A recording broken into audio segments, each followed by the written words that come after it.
Introducing the second law of thermodynamics using cycles was interesting, and it was following the historical background of thermodynamics.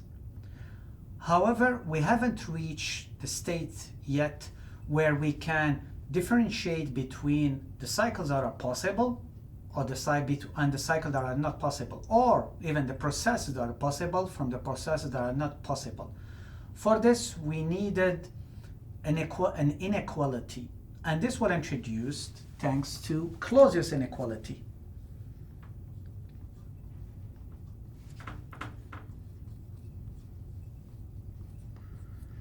So Clausius inequality is telling us that for a cycle to be possible, we have to have the cyclic integral of delta Q over T is lower or equal to 0, okay?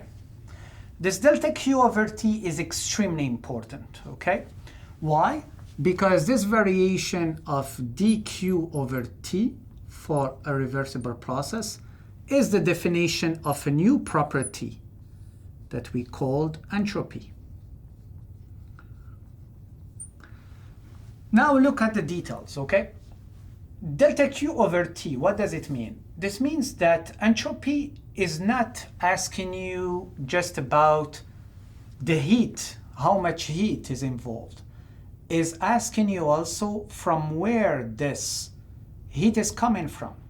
So entropy is telling you that, let's say if you are given $1,000 to somebody, is not looking at only the $1,000, it's also asking you from where, from which account this $1,000 is coming from. Is it coming from the pocket of a student, or is it coming from the pocket of Jeff Bezos, for example? You see, it's not the same impression. It's the same amount, but depending on the reservoir, from where it's coming from, it makes a big difference.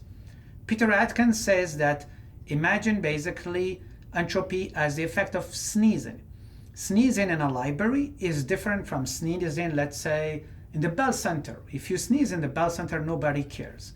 But if you sneeze in a library, everybody looks at you. While it's the same effect. It's sneezing. So it's delta Q, but T, the environment surrounding, makes a big difference. This is what entropy, the way it's defined here, is telling you. Now, the Clausius inequality is telling you something simple. If you are given a completely arbitrary cycle, okay? Let's say I'm given a certain Q1 in here. Then I have a cycle providing me with work in.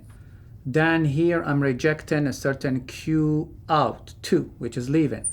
Then here I'm providing work 2. Then I'm providing again Q3 here. And here I'm creating work, which will be work 3. And here, let's say I'm rejecting heat, okay? Q4. So this is completely an arbitrary cycle, all right? Now, how do I know if this cycle, knowing all the values obviously, is possible or not? Well, Clausius inequality is telling you it's simple.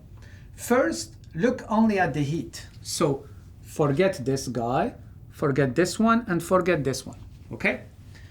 And divide the heat by the temperature of the reservoir from where this heat is coming from, or where it's rejected. So, meaning what we have to do, we have to look at Q1 divided by T1, the temperature from where I'm extracting this heat.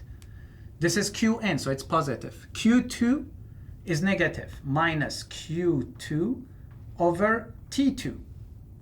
Then I have Q3, which is positive, Q3 over T3.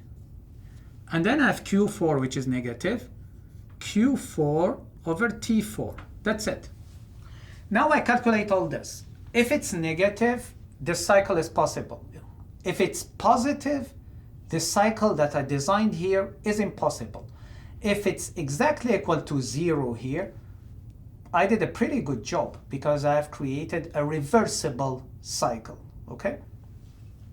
So Clausius inequality allowed us to differentiate between any arbitrary cycle. Like if somebody sketches a cycle, you can identify, thanks to Clausius inequality, if at least it's possible or not possible. We are not saying is it doable or not, okay? So in terms of mechanical design. It's just fundamentally, is it possible or not? The other thing that we had to define was the concept of increase in entropy principle.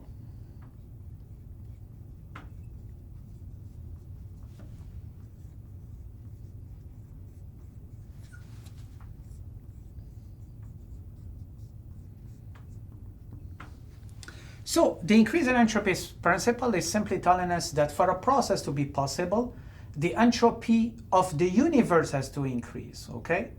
So what does it mean? Is that, I will give you an example. Let's assume you have a cup of tea. This cup of tea is at a temperature, let's say TH, and it's surrounded by an environment at TL, okay? You know what? I will try to go against nature in the sense, instead of having heat flowing from TH to TL, cooling, my tea is cooling down, heat will flow from cold to hot. So on purpose, I will do this, Q, okay?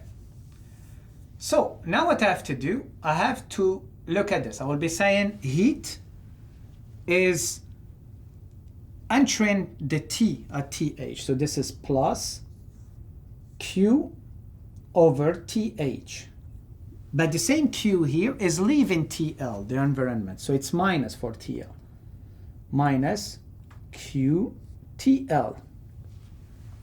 Okay? Now, since this is the same heat and TH is higher than TL, or TL if you want is lower than TH, this actual summation is negative.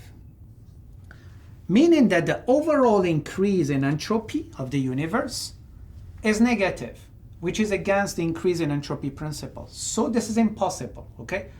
Just be careful, because here we have no problem with one of the two decrease in its entropy. It's the overall entropy, the system plus the universe plus the surrounding, that has to increase. So meaning that in real life, this is what is happening. This one will disappear, and we have it in this direction. Heat is flowing from my cup of tea to the surrounding. What will be the difference here is that now the TQ is leaving TH. So this one becomes negative, and this one becomes positive. And now what we have the summation positive. So S generated, the entropy generated, increased because it's positive. So this is why this is possible, okay?